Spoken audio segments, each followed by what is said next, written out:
السلام علیکم بچوں، کیسے ہیں؟ ٹھیک ہیں آپ سب؟ خیر خیریت سے ہوں گے۔ میں ہوں آپ کی اردو کی استانی، میرا نام ہے سائمہ یعقوب۔ جی بچے، پچھلی کلاس میں ہم مترادف الفاظ کے بارے میں پڑھ چکے ہیں اور ضد یعنی الٹ الفاظ کے بارے میں، جو میں نے آپ کو ہوم ورک دیا تھا، مطلب ایسے الفاظ جو ایک دوسرے کی ضد ہو، ٹھیک ہے، وہ میں نے آپ کو ہوم ورک دیا تھا۔ اس کے مثال میں ایک مثال آپ کے بک میں بھی تھا کہ دن رات، اور دوسرا مثال میں نے آپ کو بتایا تھا کہ مشرق اور مغرب۔ اسی طرح اس نظم میں سے آپ نے 3-4 ایسے الفاظ دیکھ لینے ہیں اور اپنی کاپی میں لکھ لینے ہیں جو ایک دوسرے کی ضد ہو، اور مترادف الفاظ میں آپ کو کروا چکی ہوں کاپی میں، جیسے کہ جھلک، نظر، ٹھیک ہے، انسان، بشر، عزت، وقار، بیزتی، ذلت، یہ مترادف الفاظ ہیں، ٹھیک ہے۔ اچھا جی، آج ہم پڑھیں گے صفحہ نمبر 3، آپ نکالیے۔ صفحہ نمبر 3 پر کچھ میں آپ کو مماثل کچھ مماثل اشعار کے بارے میں بتاؤں گی۔ مماثل کا مطلب کیا ہے؟ مماثل یعنی جو ایک چیز کے ساتھ مشابہت رکھتے ہوں، ایک چیز سے مطلب دوسری چیز کی طرح وہ نظر آتا ہو یا اس سے ملتا جلتا ہو، ٹھیک ہے۔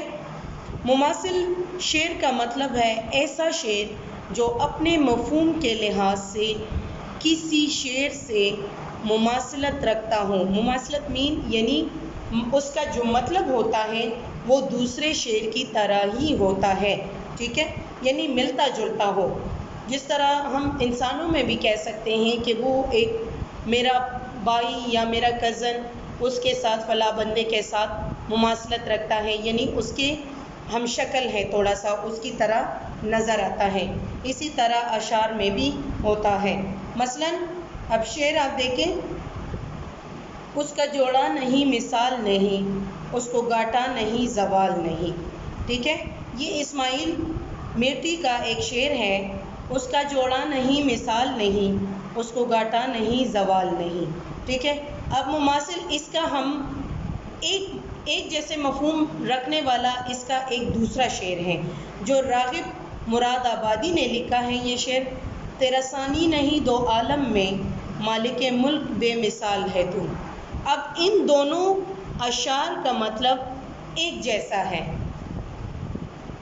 ٹھیک ہے۔ جیسے کہ میں نے آپ کو بتایا کہ انسانوں میں بھی مماثلت ہو سکتی ہے، جانوروں میں بھی مماثلت ہو سکتی ہے، مطلب شکل میں ایک جیسے نظر آتے ہیں، اشعار میں مفہوم ایک جیسے ہوتا ہے، ٹھیک ہے۔ آپ نے غور کیا ہوگا کہ دوسرے شعر کا مفہوم پہلے شعر سے ملتا جلتا ہے، لہٰذا دوسرے شعر کو پہلے شعر کا مماثل شعر کہا جاتا ہے۔ ہم کو دوبارہ غور سے پڑھیے اور دیے گئے اشعار کے آگے لکھیے کہ یہ شعر ہم کے کس شعر کا مماثل ہے، ٹھیک ہے۔ اب اسماعیل میٹھی کی ایک شعر ہے، اسماعیل میٹھی نے ایک شعر لکھا ہوا ہے، اس کا آپ نے ایک مماثل شعر تلاش کر کے آپ نے لکھنا ہے، ٹھیک ہے، کہ یہ اسی شعر سے مطابقت رکھتا ہے۔ بالکل اس شعر کا اور جو نظم میں آپ تلاش کر کے شعر لکھو گے، ان دونوں کا مفہوم ایک جیسا ہے۔ اس کی ہستی سے سب کی ہستی ہے، حلقت اس کی بسائی بستی ہے۔ دوبارہ شعر سنیں، اس کی ہستی سے سب کی ہستی ہے، حلقت اس کی بسائی بستی ہے، ٹھیک ہے۔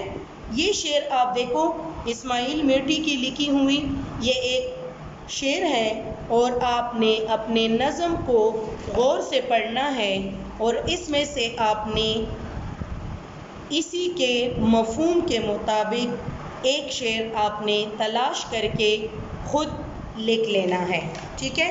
یہ آپ کا گھر کا کام ہے جو کہ بہت آسان ہے۔ مثال میں آپ کو سمجھا چکی ہوں، مطلب اس کے تشریح کے مطابق، اس کے مفہوم کے مطابق آپ نے اس نظم میں سے دوسرا شعر نکال کے لکھ دینا ہے، صحیح ہے۔ یہ دیکھیں اس کی ہستی سے سب کی ہستی ہے، خلقت اس کی بسائی بستی ہے۔